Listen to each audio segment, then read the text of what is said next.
Alright guys, welcome back to another video. Today I'm going to be giving you a dribbling guide on Locked 2. Basically just showing you how to dribble your way through everyone. And basically just how to improve. Because I know a lot of people are trying to get better at dribbling. And basically I'm going to go over all the dribbling moves you're most likely going to use. So anyway, let's get right into this. Now the first thing I'm going to be showing you is what I recommend you to change your settings to, or what I think is the best for dribbling for settings. Some people might change the visual settings. Just do that if you want better FPS. I don't really care personally, but you can do that for better FPS. But under the actual movement settings and controls, I recommend legacy dribbling. If you want to use the other dribbling, it's fine. But I just feel like legacy dribbling is the better choice. But again, it's your choice. Then you're going to want hold to sprint. You're going to want to turn off bicycle kick because sometimes it can mess you up depending on how you play if you're not used to it. And everything else should be fine. Now, first, I'm going to start by talking about the basics. Your M1 and M2 dribbling, which is just chop dribbling. M1 is just how you dribble the ball. A lot of you probably already know this, but just in case you didn't, that's how you dribble the ball. But then basically to chop dribble, or what's called, or to chop, it's basically you M2 while you're dribbling the ball, and that's basically a chop dribble.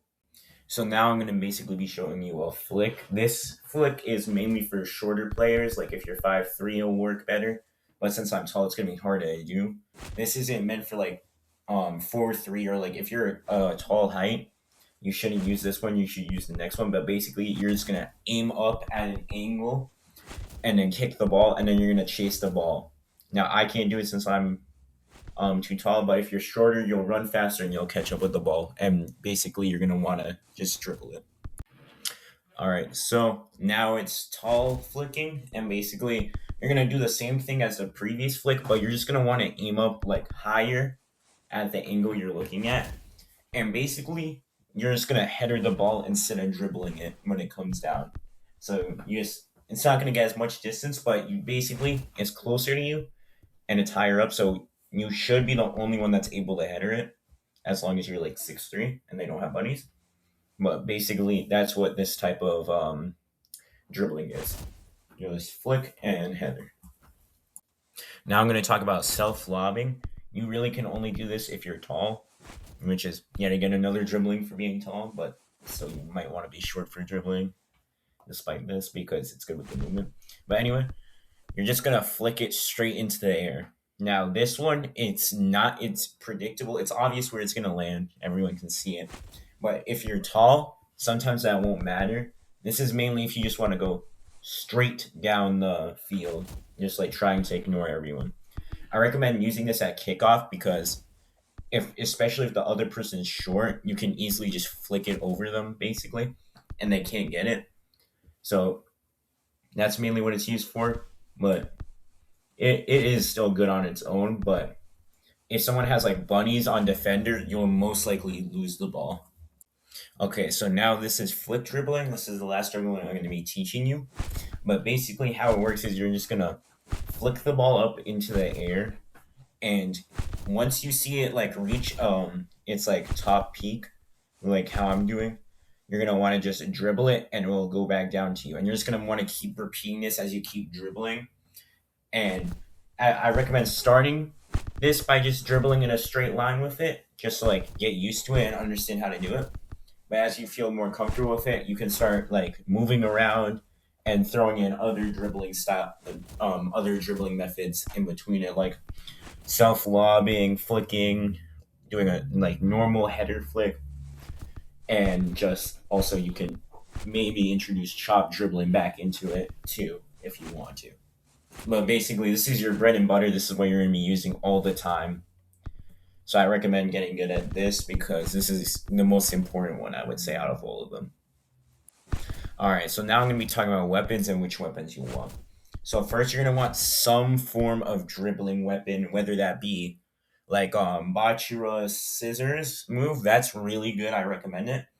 Or something maybe unorthodox like Nagi's dribbling move. I plays this move a lot, but it really is amazing. This is because it also doubles as a good shot move. but that can also mix people up if they're not expecting you to just trap the ball. But those are what I would recommend. And then lastly, there's for an alternative thing you could use is you could swap it out for some sort of speed move. Now, really, the only one you would want to use is immense speed because it's a really good move, and especially if you're tall, you're gonna need like a little extra speed to keep up. That's not your flow, but that's really all I would recommend. Unless you're going for defender, you should use Metavision. But this is more of a dribbling guide and not a defender guide. If you guys want a defender guide, let me know. But I would recommend immense speed if you're not going for either Nagi's trap or Bachira's scissors. But after that, you're going to want a shooting move. Now, I have formless. I wouldn't exactly recommend formless because I feel like there's a steep learning curve to it. So if you're not used to formless, you shouldn't just get it right away because it would be hard to get used to. But if you're good with formless, you should use it. But another good one is kaiserimpact. It's just an amazing shot move, especially how it's an instant shot. That would be really good for with your dribbling, so you can just throw out a shot when they're not expecting it. And another good one would be kunigami's one is all right, but you have to stop to charge it up, which is the main problem.